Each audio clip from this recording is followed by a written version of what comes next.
última sexta-feira, Dorival Júnior fez a primeira convocação como treinador da seleção brasileira. A lista teve novidades para os 2 primeiros jogos do ano, que serão contra grandes seleções europeias, hein? E logo depois da convocação, o técnico bateu um papo com o Carlos Gil, com exclusividade para o Esporte Espetacular. Entre vários assuntos, Dorival falou sobre o desafio de fazer a seleção reconquistar a confiança da torcida brasileira.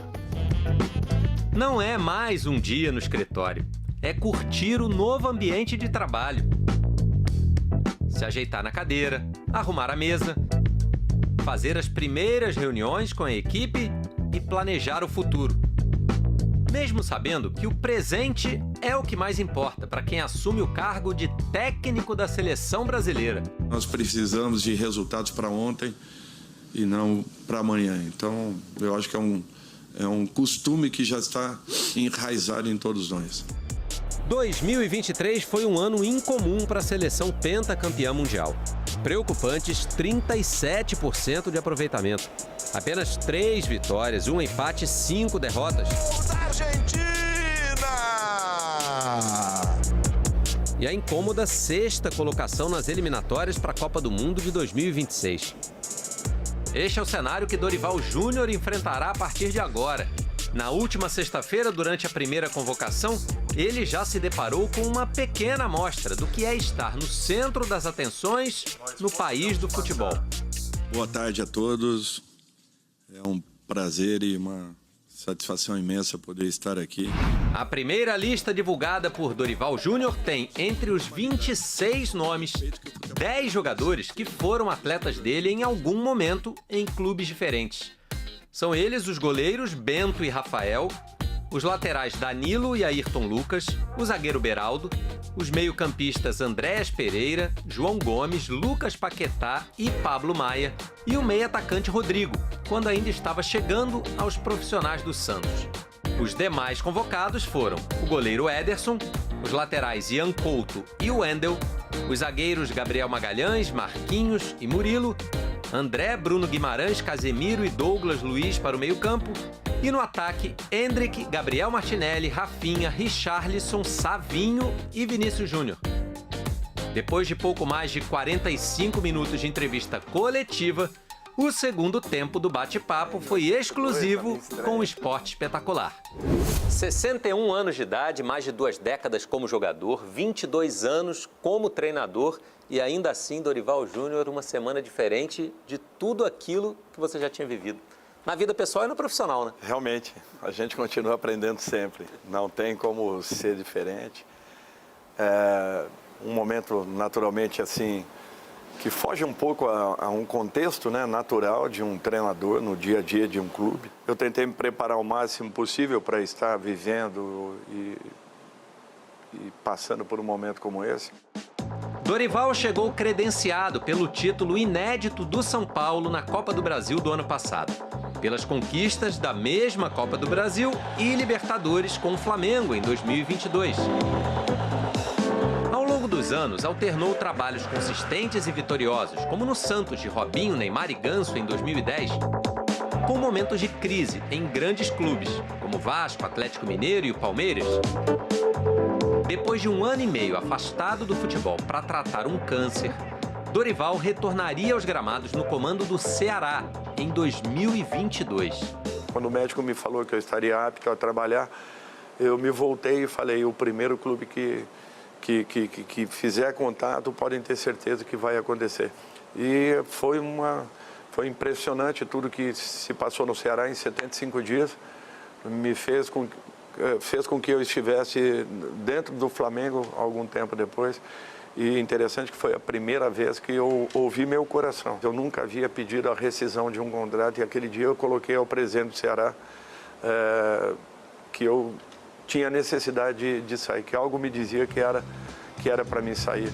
E essa estrada surpreendente o levará a Londres e Madrid no fim do mês, estreando no comando da seleção e enfrentando adversários de peso, como Inglaterra e Espanha, em 2 amistosos. Início de um novo caminho rumo à Copa de 2026. Para um cara que tinha apenas um sonho lá atrás, hoje poder estar à frente de uma seleção e com uma possibilidade real de poder chegar a uma decisão de Copa do Mundo, desde que continue buscando com trabalho, com dedicação esse caminho, eu acho que isso não tem preço. Mas o discurso de esperança não é uma fuga da realidade. Hoje, se nós pararmos para pensar, nós temos algumas posições que nós estamos nos questionando. Por que não estamos mais fabricando meias? Por que não estamos fabricando atacantes de área? Por que não está acontecendo de aparecerem tantos laterais? Então, alguma coisa está errada. Será que a nossa metodologia é a correta? Será que nós não temos que repensar tudo isso? E nós precisamos repensar um pouco o futebol e nós criarmos a nossa metodologia de desenvolvimento, coisa que nós nunca nos preocupamos. Eu acho que a gente tem capacidade, qualidades e condições de uma reinvenção rápida. Reconquistar a Copa América, perdida para a Argentina em casa na última edição, é o primeiro compromisso oficial. O torneio acontece entre junho e julho nos Estados Unidos. O calendário nacional não vai parar e Dorival vai sentir o que é estar do outro lado, precisando negociar com os clubes e colegas treinadores a liberação dos jogadores. Primeiro que o Tite já me mandou um recado e eu vou me lembrar muito bem disso. Segundo, eu já tive desse lado e durante muitos anos. Eu não acho certo, não achei certo nunca segurar os jogadores. Nós temos que ter essa consciência. Os clubes vão cortar todas as convocações ou apenas as convocações para a seleção brasileira? Um nome apenas para a seleção brasileira e equipes que têm, de repente, 2 nomes argentinos, 2 uruguaios.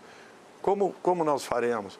Então, tudo isso precisa-se de uma boa conversa. Eu espero que saibam entender, porque eu não vou deixar de convocar.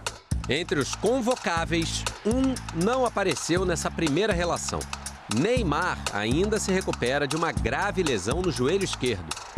Um jogador altamente competitivo, uma pessoa que todos que estão à sua volta gostam. Naturalmente, nesse momento, teve alguns problemas enfrentados, mas que com certeza o fizeram amadurecer.